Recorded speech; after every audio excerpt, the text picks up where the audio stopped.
ExoticBlanks, and as you may have guessed, we're going to talk about instructions for a pen kit today. The kit I'm using is the Junior Herald from Dayacom, but most of the juniors will have the same instructions, so if you follow this, you'll follow them all. First thing is to take apart the piece that is the center band and plastic threads and remove from it the nib coupler and trim ring. That way you have both pieces which you'll need individually. Next thing you want to do is take the nib and put it into the front end of the body. The body has a large end and a smaller end. This nib goes into the larger end of the body. As you can see, I use an arbor press to push the parts together. Once those are in place, you now have the nib in place. Now I take the nib, the front end of the pen, and screw it onto the coupler, which I've removed it from the coupler so that I wouldn't mess anything up. Then you put the center band and the plastic threads over the top of that and align your pattern so that the pattern is correct when you finish putting the pen together. Here we have a fairly easy pattern to align. It's just a matter of getting it lined up the way you want it and then putting it onto the black plastic piece. Then grab the black plastic piece so that it does not slip on the center band and remove your body, and that's the position that you want to keep for your cap.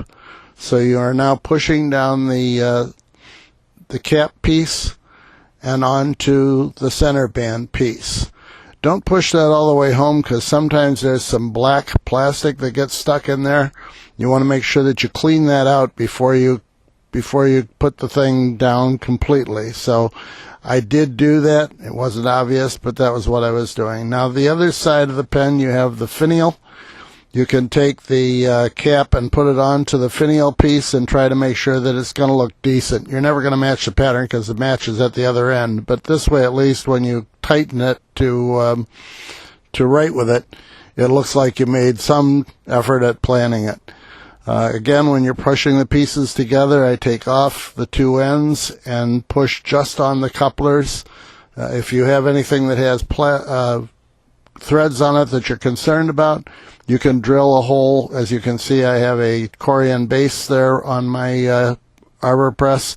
I have several holes in it in case I'm worried about the threads. I just put them in there somewhere where I know that I won't mess up the threads.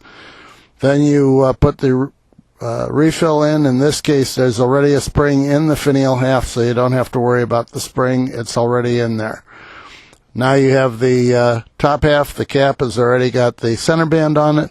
It's just a matter of taking the clip and the top and putting it on top of there and choosing the spot that you like the best in order to make it look good, to make your pen look good. Again, push it home on your arbor press in my case, and you are essentially complete. All you need to do now is make sure that it's down nice and tight. You may want to put some glue, not CA, but some other kind of glue in there if you're concerned about it, because yes, your clip can come loose with use, and putting some kind of an adhesive in that cap, epoxy or something of that nature, is not a bad idea. But there you go. Your pen is assembled, and that's all there is to it. We hope you have lots of success at putting together your pens. If you have any questions, please feel free to give us a call or send us an email at sales@exoticblanks.com. Thanks for watching. Bye now.